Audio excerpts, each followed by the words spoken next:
Merci Madame Wagner de nous accueillir et de proposer ce sujet à environ 200 étudiants qui, à travers la France, bonjour à tous, planché sur le sujet d'Aropa. Pour commencer, est-ce que vous pouvez nous expliquer un petit peu ce qu'est Aropa et ce que représente ce regroupement dans le commerce extérieur de la France?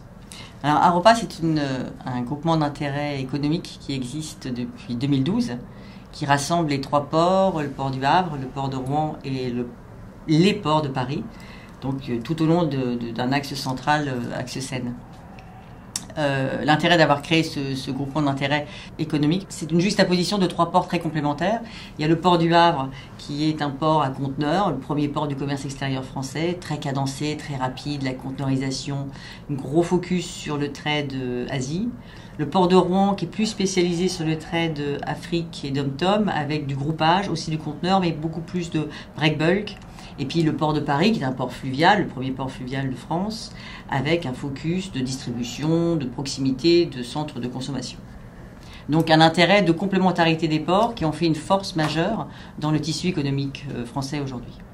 Et comment se situe Aropa Port à l'échelle européenne, à l'échelle mondiale? Alors à l'échelle, dans le range nord, on est 5e, donc on est le premier port du conteneur français, du commerce extérieur de la France. On est donc 5e dans le range nord. Le range nord, c'est du Havre à Hambourg, hein, c'est tous les ports du range nord, d'où son nom, avec cette... alors, sur l'échelle européenne, voire mondiale, on commence à devenir tout petit. On est encore un grand port un petit port parmi les grands. On n'est pas encore un grand port parmi les petits, mais ça, c'est la concurrence est très rude dans le monde économique international. Donc c'est vraiment un combat pour le tenir. C'est vrai que, par exemple, Rotterdam, qui est le premier port européen, il a le 20e rang mondial avec 12 millions de conteneurs. Anvers a 9 millions de conteneurs et nous, on en a 2,6. Donc effectivement, on a cette première place française, mais on va rester très humble au niveau européen. Justement, donc les étudiants vont mener un travail de veille. Quels sont les principaux concurrents à surveiller? Clairement, ce sont nos ports voisins. C'est vraiment, ce sera Anvers, ce sera Rotterdam, ce sera Zeebrugge pour l'automobile par exemple, puisqu'ils ont une spécialité. Mais effectivement, ce qui fait qu'un flux de marchandises ne passera pas par le Havre, c'est parce que ça passera pas trop loin. Parce que si les flux sont destinés à l'import, aller sur le marché de consommation France et Hinterland proche, c'est évident qu'on ne va pas aller être concurrencé par un port, même Hambourg par exemple, ce serait trop loin, ce serait déraisonnable. Donc c'est vraiment une proximité, c'est vraiment le port voisin. On a cette chance d'avoir un port comme Anvers qui est vraiment on va dire notre concurrent principal parce qu'il est tout proche. Donc il est à la fois, c'est un petit peu un inconvénient parce qu'il est trop proche de nous, mais à la fois on se dit qu'il y a une manne très proche à consommer, à reprendre de clients potentiels qui ont choisi Anvers et finalement le pas n'est pas si loin que ça pour venir choisir le Havre. Est-ce que vous souhaitez que les étudiants s'intéressent à des filières particulières? On a un fort tropisme et une appétence pour le conteneur, hein, c'est vraiment notre fer de lance au Havre. Alors, qui dit conteneur dit tout type de marchandises, puisque c'est le principe de la conteneurisation et c'est ce qui a fait l'envolée avec la mondialisation, c'est que la conteneurisation des marchandises a fait vraiment augmenter les échanges mondiaux. Donc, mais il y a des grandes familles dans la conteneurisation, il y a toutes les familles agroalimentaires, avec ce qu'on appelle le reefer, le contrôle de température. On a la famille de la chimie, les biens de consommation. Donc ça, c'est pour les conteneurs. Après, il y a aussi les produits de grands imports d'Asie qui sont destinés à la grande distribution. Et puis, il y a éventuellement l'automobile, on est le premier port de France du roulier, du RoRo. Donc, on a un vrai focus, un vrai tropisme particulier, un vrai savoir-faire sur l'automobile.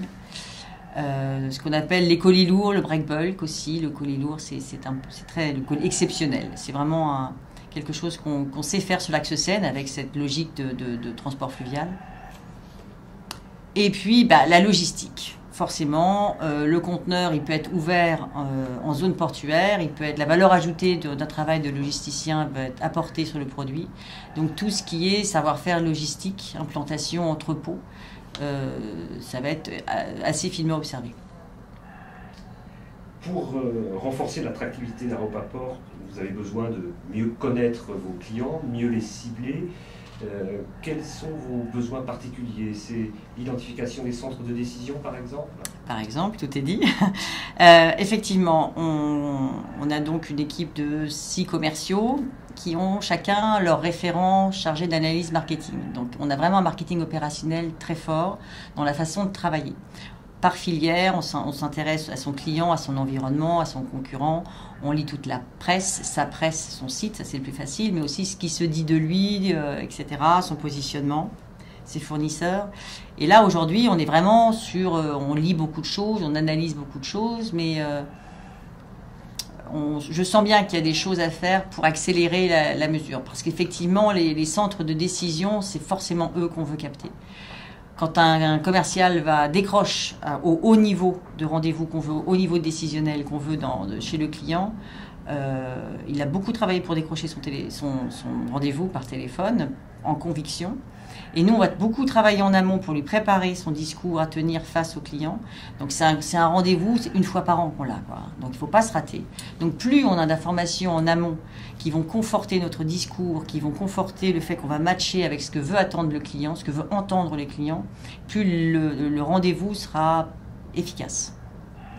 Donc, on travaille en amont pour analyser tout ce qu'on va trouver sur le client. Et effectivement, c'est au niveau des centres de décision. Alors, des fois, on se rend compte, en allant voir un grand compte, qu'il y a d'autres personnes à voir dans son entreprise. Mais si on a vu le top management, c'est déjà très bien. Parce qu'il va valider les rendez-vous qu'on aura en dessous avec le directeur de supply chain, le directeur export, avec différentes fonctions comme ça au sein d'une même entreprise. C'est pas toujours les mêmes fonctions, sinon ce serait pas drôle.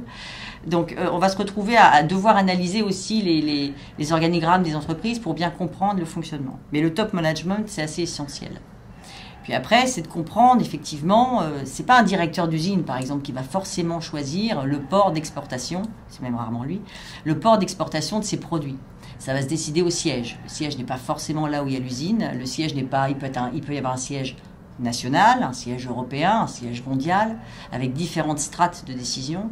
Et c'est là qu'il va falloir arriver à comprendre comment se choisit le port d'export ou d'import d'une marchandise industrielle. Et aujourd'hui, justement, pour organiser votre veille, comment est-ce que globalement vous procédez? Est-ce que vous avez des outils particuliers? Alors, on a la presse, c'est obligé à lire. On lit la presse spécialisée parce que c'est là qu'on a les tendances marché, les tendances des concurrents aussi, les tendances même affichées de ce que la com de cette entreprise ou de ce logisticien va pouvoir dire. Après, on a aussi une CRM, tout simplement un outil de gestion de la relation commerciale avec une mémorisation de toute l'information trafic, toute l'information des choix de port, toute l'analyse du compte-rendu du commercial. On a quand même à peu près 500 rendez-vous par an dont il faut garder trace en compte-rendu, en capacité d'analyse pour détecter par où passent les flux, où se trouvent les flux, le sourcing, les choix décisionnaires. Donc on a ces outils-là de thésaurisation, de garde de l'information qu'on va chercher par ailleurs, mais aller chercher l'information par ailleurs, à part ce contact direct client et cette analyse, ce décortiquage. Alors on achète aussi des études qui sont faites par des spécialistes, par des experts, des gens comme ça. Mais voilà, on est resté quand même beaucoup sur... on fouille, on a des pistes pour fouiller, on a l'habitude, on a une expérience. Mais on sent bien qu'avec toute la big data, je devance votre question, qu'il y a aujourd'hui, on sent cette présence, mais on est un petit peu comme tout le monde. On ne sait pas vraiment quoi en faire. Enfin, par où capter, où trouver le filon, où trouver la bonne piste d'entrée sans se faire noyer tout de suite par ce flux d'informations qui existe partout. Et donc, en conclusion, en quoi le big data est-il justement une révolution dans votre métier? C'est une révolution parce que ça fait accélérer la décision. On sent bien nos flux sont très volatiles. Une décision de changer de port, c'est absolument pas compliqué de faire changer de port, sauf à y être implanté, avoir son logisticien sur place et son entrepôt en propre. Mais quelqu'un qui est un Samsung en Corée qui décide d'exporter ses flux et de les importer via Anvers, si demain on le convainc de passer ses flux via Le Havre, c'est tout à fait possible. Mais l'inverse, c'est une vraie réalité aussi. Les flux, c'est très rarement très captif. c'est vraiment extrêmement volatile, comme la décision qui se prend, et la décision se prend sur des flots d'informations, sur de la persuasion. Donc on est beaucoup dans l'humain encore, parce que pour contrebalancer justement ce flot d'informations, la relation humaine reste très forte, assez paradoxalement, mais justement il faut que quelque chose émerge pour donner ancrage. Mais ceci étant, c'est un combat quotidien, donc il faut vraiment arriver à être up-to-date en permanence par rapport à cette information. Donc le big data est là pour nous le rappeler, que tout s'accélère, pour complexifier la donne. On pourrait croire que beaucoup d'informations, c'est une aubaine, mais quand c'est beaucoup trop, ça devient complexe. Et c'est là où l'aide de tous les étudiants qui vont travailler pour moi va beaucoup m'aider, va beaucoup me plaire. Bien, merci beaucoup. Donc rendez-vous le 26 janvier pour la finale. Rendez-vous le 26, bon courage d'ici là.